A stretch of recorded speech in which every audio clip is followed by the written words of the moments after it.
bien noonu rue 6 bi yëpp taal nañ ko taal nañ rue 6 bi yëpp law waaw yow da ko nga jàngatee lii. waaw li ma ko jàngatee mooy booy ni ñu def nii mooy li ma wax rek mooy yoon mooy logique fii ñu ko teg nii fii la jarul xuloo jarul xeex am nga droit manifester nag boo manifester taal pour wane tu es en colère nit ñi xam ni kii il est en colère mais boo gisee nii rue 6 ni mu demee nii nga xam ni xale Médina yi tamit am na lu leen metti depuis démb daal bi verdict bi wàccee ba léegi tu sens que ni man je me suis dit que ni est-ce que verdict bi kese moo merloo xale yi est-ce que tamit frustration amu ci ak ñàkk xëyu xale bi ak xëyu ndaw bi nga xam ne dafa xaw a demee wet Mbàkke mooy lu ñu doon waxtaan sànq te yaakaar naa loolu moo feeñaat tey fii nga xam ni ci avenue Rue 6 à la Médina boo xoolee Rue 6 foo sànni mbàtt mu tax ci li nga xam ni mooy taal xale yi taal nañ service d'ordre bi nag gisuñu leen mais dañoo sentir xam ni fii xale yi dañuy manifester rek moo tax gisuñu fi benn ki nga xam ni mooy waa service d'ordre ñu ngi mais gars yi ñu ngi ko teg ci yoon nag ñoom xale yi dañu taal taxaw à côté waxuñu defuñu dara ñu ngi ko teg ci yoon wane am na lu leen metti mais kenn mënu ci dara ñu wootewaat jàmm tamit di woo ki nga xam ni mooy son excellence président de la République mooy le président de tous les Sénégalais ñu koy waat moom it mu ñëwaat waxtaan ak dëkk bi xoolaat xam ni démb ñu dee ak ñu ñàkk seen bakkan amul mag ay xale kese la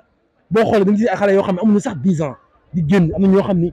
tàq beeg ak affaire bi folie beeg moo leen génne mais xamuñu sax li ñuy taal ak lan la mais am nañu ci jot a màggee parce que primo votant yi war a voté li nga xam mooy 2024 yaakaar naa xale yooyu ñoo nekk ci biti te xale yooyu ñoo ñàkk seen bakkan muy lu metti ñuy jaalewaat ñi nga xam ne ñoo ñàkk seen bakkan seen waajur di leen naan yal na leen yàlla jégal seen bakkan te xaar leen àjjana fi di daw si xamal leen ni aduna nag nii la parce que nit ku ne am nga droit soo amee lu metti sa réew nga gën a manifester mais ak manifester boo xam ni day nekk manifester boo xam ni pacifique bu am yar ak ni ñu ko jàppoo nii daal mbaax ne Mbàkke loolu laa gis. waaw nan avancé tuuti bi nga xam ne moom mooy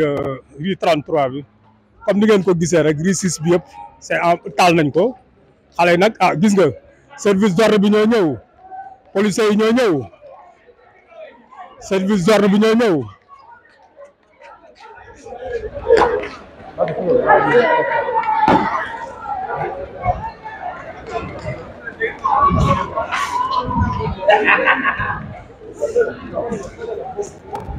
xam nga appartement mënut a weesu ñuy wax dëgg ñii dañ ne Sonko dafa violé 2 ans ñaata personnes ñoo si dee tey ñu ñëw ba tey ñaa ñu xawma ay corruption de la jeunesse ak ñu ñàkk fayda yooyu noonu apaisement ñoom ñoo ko war a ut parce que dossier bi du dossier dara dossier politique kese la du leneen nan may Sonko jàmm nit ñi Sonko la ñu bëgg moom doyal nañ si moom sëkk na dem lan mooy problème sëy day tas ñoo ko demoon nabatuñu ko na dem. maa ngi zoom kay maa ngi am nice naa leen nice kay.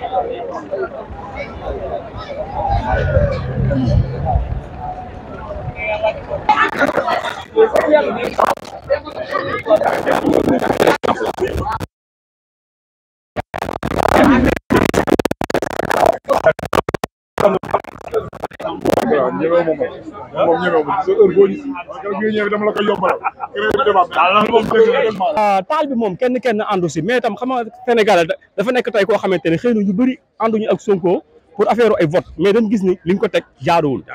parce que tam booy xool Macky Sall dañ ko doon jàppale si période Abdoulaye Wade mais actuellement Sonko bi ñu fiy tooñee Mame Mbaye Niang dañ ko sanctionné sénégalais d'accord donc kon bu ñu demee ba jugé Sonko Adji Sarr ñu gis ni Sonko li ñu ko doon toppee lépp xam nga jox nañ ko ndam dañ ko waroon bàyyi ba mu dellu gaalem ñu topp Adji Sarr xam nga mooy yoon quoi mais lii injustice bi kenn àndu ci kenn àndu ci xam nga xëy na nag sénégalais yi mais mënuñu si dara et puis tam da ngay toog da ngay toog tey dégg kilifa yi naan ay nan ñaan lan la ni ñaan Macky Sall moo tooñ dafa neexul dégg parce que tey Sonko lépp lu ñu ko doon wax Sonko def ko sénégalais yi dañ doon toog justice def liggéeyam justice tey dafa def liggéeyam ñu gis ni carrément Sonko tey dañ ko tooñ neexul kenn nga wax ak nga bañ a wax sa ku wax ñu woo la tëj la. waaw ba léegi ñi ngi fi nga xam ne moom mooy rue 6 bi boo ko déggee nag mooy 33 bi gis nga caramel bi mi ngi doon suñu ginnaaw mais dañu taal fépp rue 6 bi yëpp feu la fi mu toll nii gis nga li ko dalee rue 33 ba rue 1 dañ taal pneu yi xale yi génn nañ wane li leen metti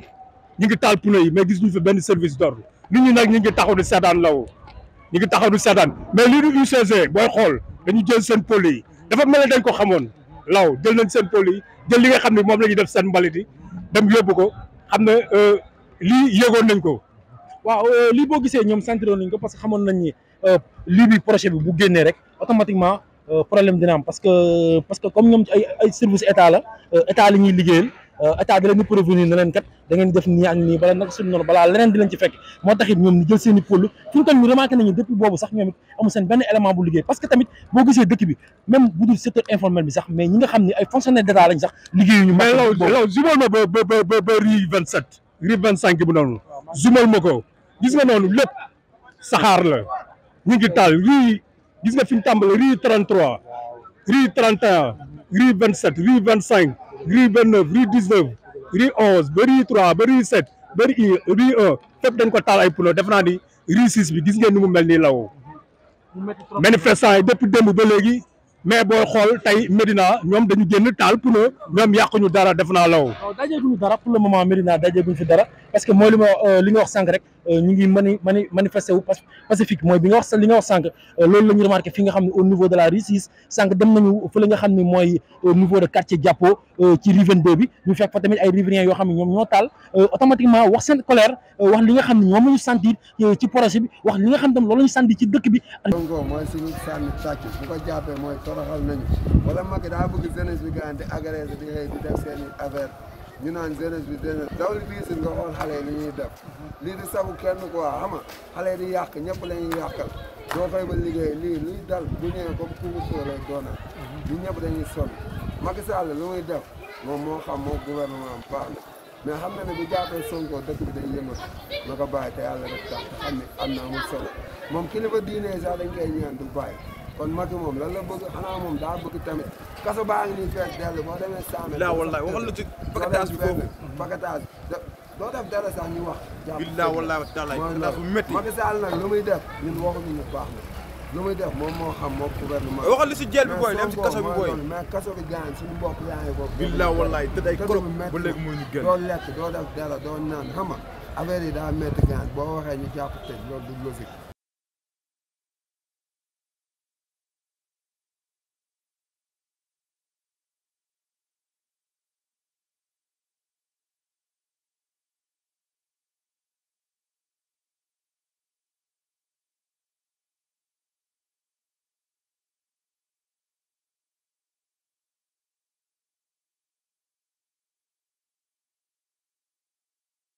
mbokk internet yi lii la leen indiloon li nga xam ne moom mooy tey le 2 juin mu nekk fii ci rue 6 te pare bu ñu ak yéen de bu ñu paree dañuy wër au niveau du Dakar dañuy wër fépp fu ñu mën a dem ci Médina lépp lu fa am rek dina leen ko wan ci biir Dak Médina gis ngeen ñi ngi fii nga xam ne moom mooy rue 6 rue 33 rue 27 rue 31 rue 19 rue 23 Badaf boo gisee fépp dañ ko taal ay pneu xale yi génn nag di wane li nga xam ne moom moo leen metti ci réew mi di woote waat rek réew mi jàmm moo fi mën a am di woote waat jàmm woote waat dal xam ne réew mi ñu ñoo ko bokk kii di président de la république mu apaiser affaire yi moom mooy njiite ñëpp ne wàññi apaiser opposition bi tamit apaiser ñu trouver terrain d'entente ñu waxtaan jubóo teg ko ci table bi Sénégal jëm ca kanam.